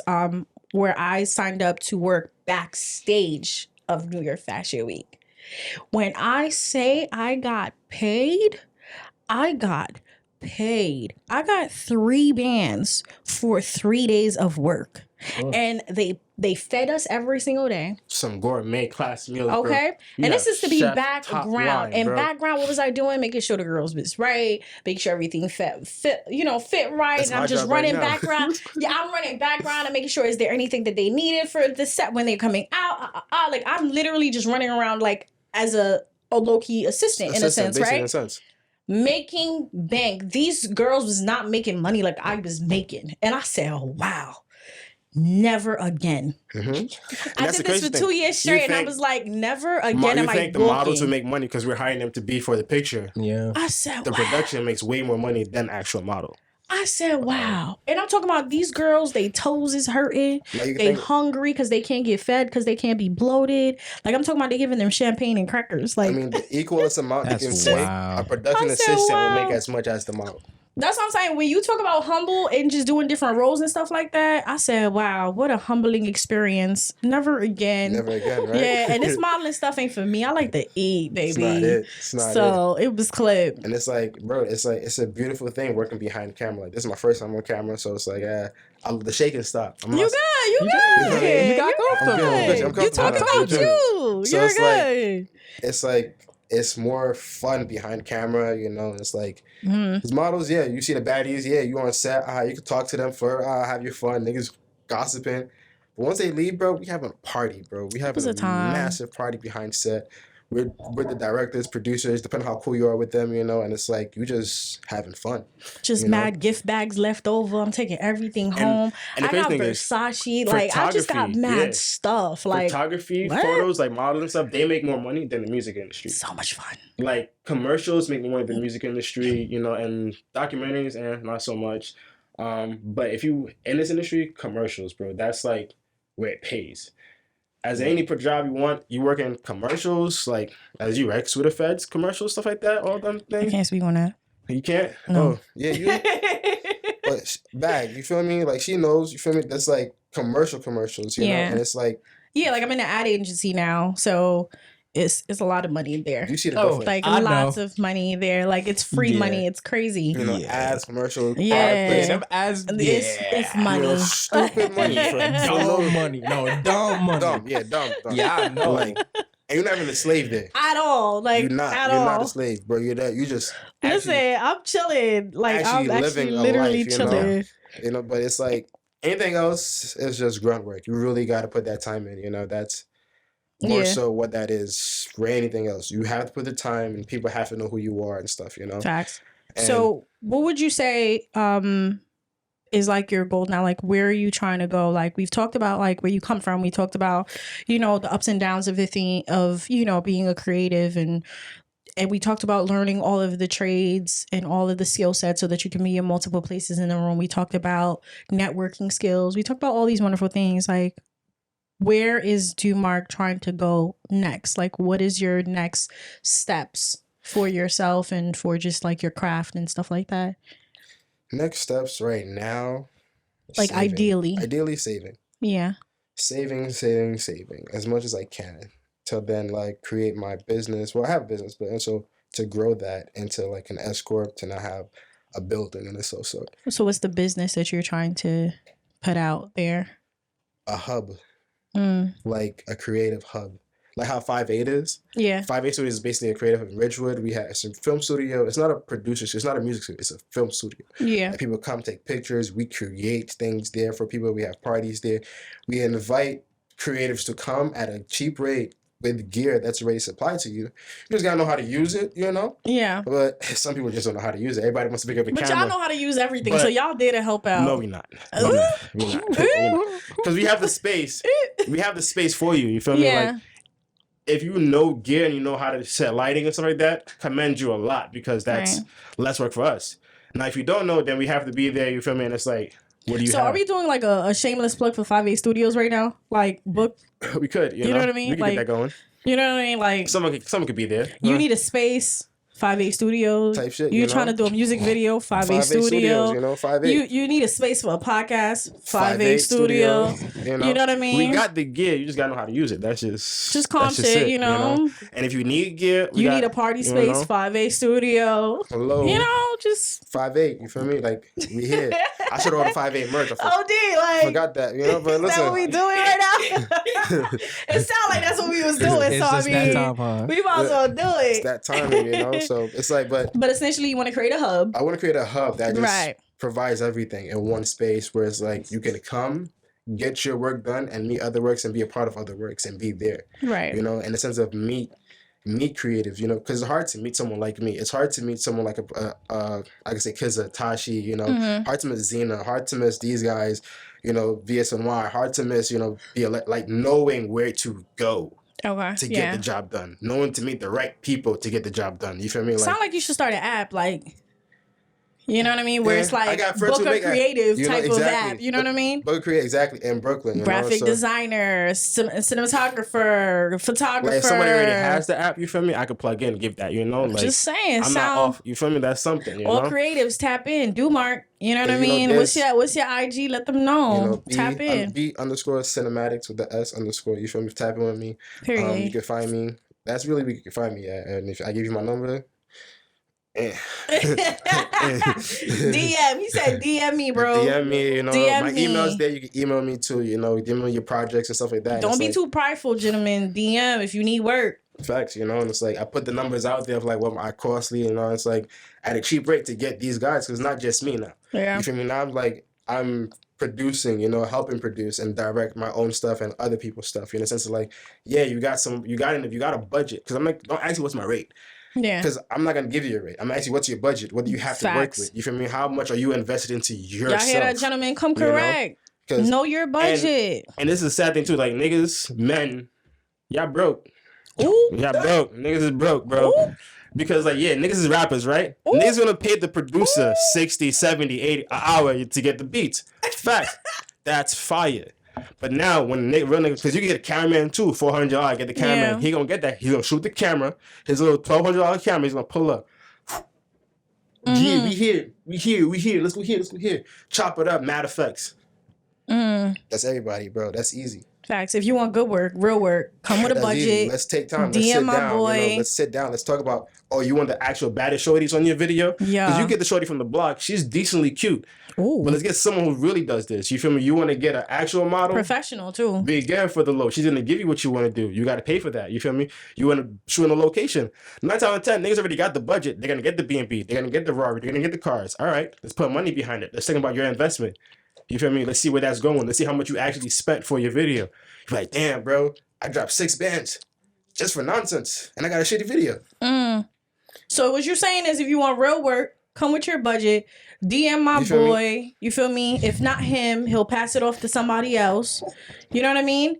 If y'all really want to get the work. That's really it. They attention to the model stuff?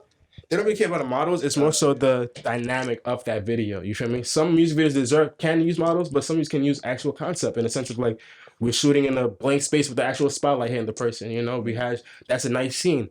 You can't get that, you know, if that videographer or something that you hire has that gear.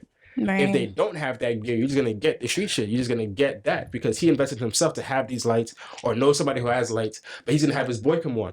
Why the boy go from 5 to 1,000 now? Because my boy's coming on, because he's gonna do this lighting for me and stuff. Or why this is coming on? Because he's gonna do this for me. Because everybody has a job in this field. Because it's not just the camera now. You're not just working for me. You have the lights. You have the director who's giving you direction. Yo, you look ugly. Let's get let's do something. You feel me? Do something else with your body. You feel me? Start, you know, like. That's what, but in a sense of like, you're not really ugly. But you're saying basically like you want real work, go with a real professional and stop hiring Pookie down the block with a camera. Get somebody that really know what they're doing. Up to somebody like me too. You feel me? Pookie down the block is looking up to the next somebody to like, yo, I want to do something. That's right. You know, so it's like, yeah, Pookie's gonna hit me up. I'm gonna give Pookie the direction, and it's like, yeah, and I have this one kid. I forgot. Oh my god, this African kid, bro, hit me up. He picked me up from New York, drove me out to Connecticut to help him shoot a music video. Mm-hmm. And I directed him and helped him shoot a video. And that video was actually kind of fire. Yeah. And he hit me up. I was like, I got you, bro.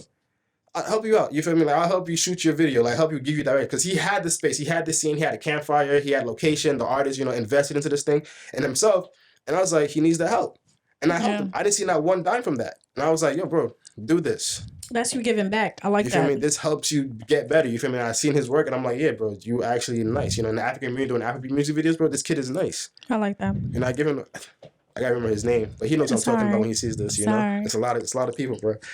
But it's all right. It's tough. So I guess in closing, right? What's like one last piece of anything that you really want to say to like other cinematographers, creatives, in the space, in the field that you're in, or people that's coming up? Like, what is your last words that you literally want to say or that you want to stamp and leave the viewers with? Don't be afraid to ask for help. Mm-hmm. That's what I'm going to leave y'all with. Mm-hmm. Don't think that person's going to think you're weird. Or less than. Or look at you funny, unless you come funny. That's the only way. Yeah. But if you come... Again, like who you are as a person, you ask for the help, like, hey, can you help me out? When are you free? Like, you be polite to this person. We're going to reach out to you. We're going to give you the opportunity. We're going to put you in that light. We're going to give you the tools you need or show you the tools you need. Mm-hmm. And it's like, New York City has a lot of tools. And I'm pretty sure not half of you people or viewers didn't even know Netflix is in Brooklyn. I did not know that. Netflix is in Brooklyn. Netflix is in Brooklyn. Where they at? Because I'm trying to be on these shows. Where they at? I'm trying to be on these. You know how they have these recent shows that's coming up? The Trust and the Liars and the Brooklyn. This and that. Like CBS Studios is in Brooklyn. We in New York. Like everything's in New York, and it's like everything is here in the hub, and it's really a hush type of community. There's about 80,000 of us in this industry, freelance and union, and it's here. The hub is here. The hub is all here.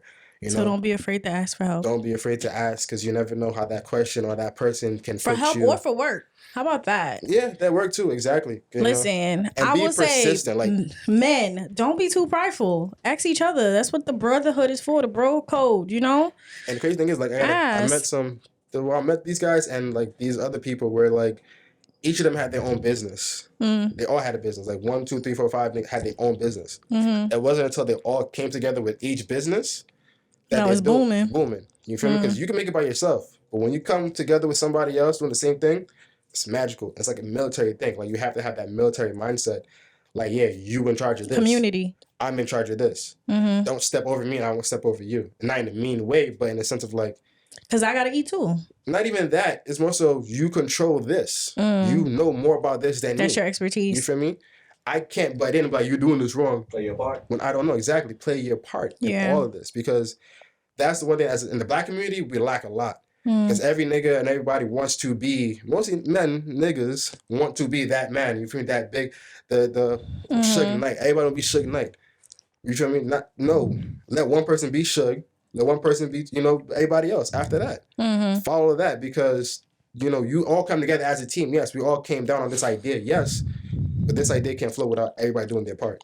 Facts. Yeah. I love that. And if no one's doing their part, get the next one. You feel me? Keep it going. It's a pyramid. It's life. It's how we live it. You just gotta break that matrix. And breaking the matrix is not having a lot of money. It's just having your joy. It's just you. If you can be happy every single day, I think you broke the matrix right there. You feel me? Facts. That's a fact. No matter what you do in life, if you just joyful, it's not even happiness, it's joyful. Joyful. You feel I me? always say that because happiness is dependent on something happening, but joy is internal and eternal. It comes from within, and if you got it, no one can take it from you. Oh. And whether you are up or whether you are down, baby, life is going to be just fine because you are joyful. Amen. That's a fact. Amen. Hallelujah. Thank you for coming, Cuzzo. No problem. We love you. There's Well, I to love say, you. but, you know, I appreciate you. It's a lot that we can say. But I Part feel two. like we got Part two for real. I feel like we got a lot. Thank you for joining us, and thank you for shedding light and speaking on your skill set and who you are and just how to navigate this field that is so broad and there's so many people in. It's what's up. Yeah, it's tough. But yeah, I can do it.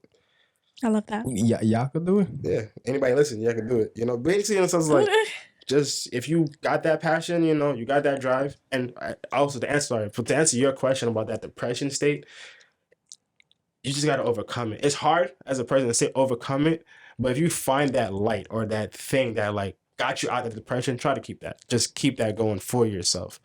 Because it is hard. Again, I was in depressed for 17 years, and then when I got out of it, it was like another year for myself.